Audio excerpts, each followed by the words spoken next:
আসসালামু আলাইকুম সুপ্রিয় দর্শক, আজকে আমি চলে গিয়েছিলাম আমাদের সেই শৈশবের স্মৃতি বিজড়িত মেলা, পহেলা বৈশাখের যেই মেলাটি আমাদের শৈশবকে মনে করিয়ে দেয়। সেই মেলাতে আমি আজকে এসেছি ভৈরবে। আশুগঞ্জ ভৈরব যে ব্রিজটি আছে, ব্রিজটির নিচে প্রত্যেক বছরই মেলা জমে। এবারও হয়েছে মেলা, আমরা গিয়েছিলাম। ওখানে গেলে আসলে ছোটবেলার স্মৃতিগুলো মনে করিয়ে দেয় সবাইকে। আমরা ছোটবেলায় যেতাম, অনেক আনন্দ করতাম। এখন অবশ্য আগের মতো এত আনন্দ হয় না। তো আমরা গেট দিয়ে ঢোকার পরেই ছোটদের খেলনা, আসলে এখানে বেশিরভাগই ছোটদের জিনিসপত্র। তো তবুও ভালো লাগে, হাঁটতেও ভালো লাগে। ধুলাবালি যদিও একটু বেশি ছিল, তারপরেও অত্যন্ত মনোমুগ্ধকর একটা পরিবেশ। সবাই খুব আনন্দ করছে, ছোট বাচ্চাদের জন্য খেলনা কিনছে। এই যে এখানে আমরা দেখলাম যে ভুট্টা বিক্রি হচ্ছে। তারপরে আমরা একটু সামনে এগিয়ে গেলাম। তো এখানে ওই যে সামনে দেখা যাচ্ছে মাটির জিনিসপত্র, অত্যন্ত সুন্দর ব্যাংক, মাটির ব্যাংক। আমরা ছোটবেলায় এগুলোতে কিনে পয়সা জমাতাম।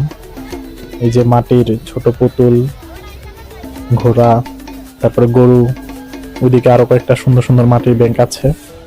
তো এদিকে একজন ঢোল বিক্রি করছিল, উনি আবার খুব সুন্দর করে ঢোলটা বাজাচ্ছিল। ওনাদের মতো আসলে পারা যায় না। তো এখন আমরা একটু সামনের দিকে যাই, দেখি ওদিকে কি পাওয়া যায়।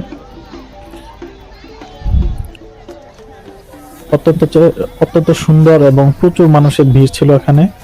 আর প্রতি বছরই চেষ্টা করা হয় মেলাতে যাওয়া। আপনারাও হয়তো এবার ঘুরেছেন। এই যে দেখেন, ছোট ছেলেটি একটি গরু কিনে নিয়ে যাচ্ছে, খুবই সুন্দর। এটি আসলে একটি ব্যাংক, মাটির ব্যাংক। আমরাও ছোটবেলা কিনতাম। তো মেলায় ঘোরাঘুরি করা অত্যন্ত ভালো লেগেছে। এদিকে কি বিক্রি করছে, এগুলো হলো খই, মুড়ি মুড়কি যেটাকে বলে আর কি, সন্দেশ টাইপের জিনিসগুলা। এগুলো একটা আমাদের ঐতিহ্য।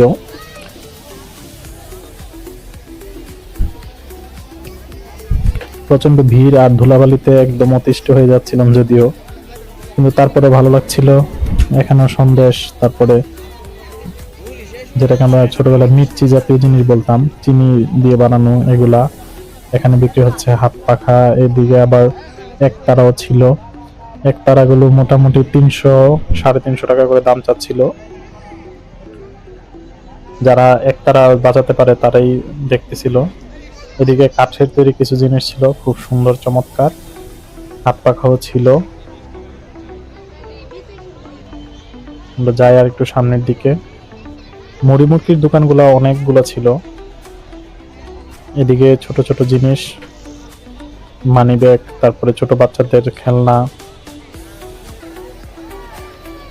তারপর আমরা আরো সামনের দিকে এগিয়ে আসলাম। এখানে পুতুল বিক্রি হচ্ছিল।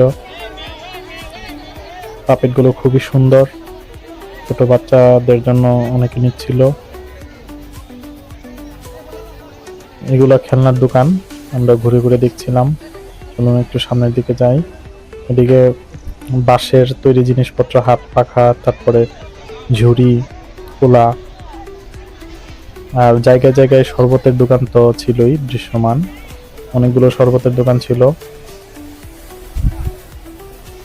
এখানে মুড়ি মুড়কির দোকান।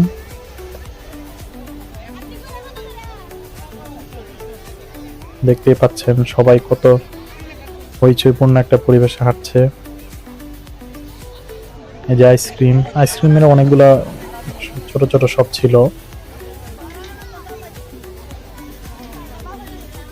তারপরে আমরা আরেকটু সামনের দিকে, ওই যে দেখা যাচ্ছে ওখানে সব কসমেটিক্স আইটেম, মেয়েদের জুয়েলারি, ব্যাগ, তারপরে অন্যান্য জিনিসগুলো। তো মেয়েদের জুয়েলারির দিকে আমি একটু কমে গিয়েছি। এখানে আবার দই ছিল কিছু। এই যে দেখুন, মেয়েদের ব্যাগ, এগুলো একদম কমন, এখন বর্তমানে সব মেলাতে পাওয়া যায়। এখানে ছোট বাচ্চাদের সেই হেঁটে হেঁটে চালানো গাড়িগুলা, চালালে যে সাউন্ড করে ওই গাড়িগুলা, খুব সুন্দর।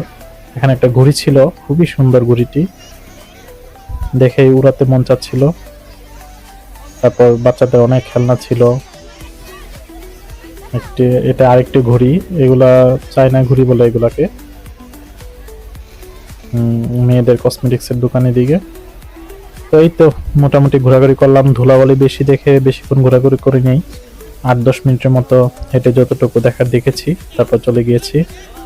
আসলে আপনারা চেষ্টা করবেন মেলায় যেতে, আমাদের ঐতিহ্যগুলাকে মনে করিয়ে দিই এই মেলা। আপনাদের সন্তানদেরকে নিয়ে যাবেন, তাদেরকে বলবেন যে আপনার শৈশবে এগুলা দিয়ে আপনি খেলেছেন, ওরাও খেলবে। তো ঠিক আছে, সবাই ভালো থাকবেন, ধন্যবাদ সবাইকে। ঘোরাঘুরি আজকে এখানেই শেষ হলো। আল্লাহ।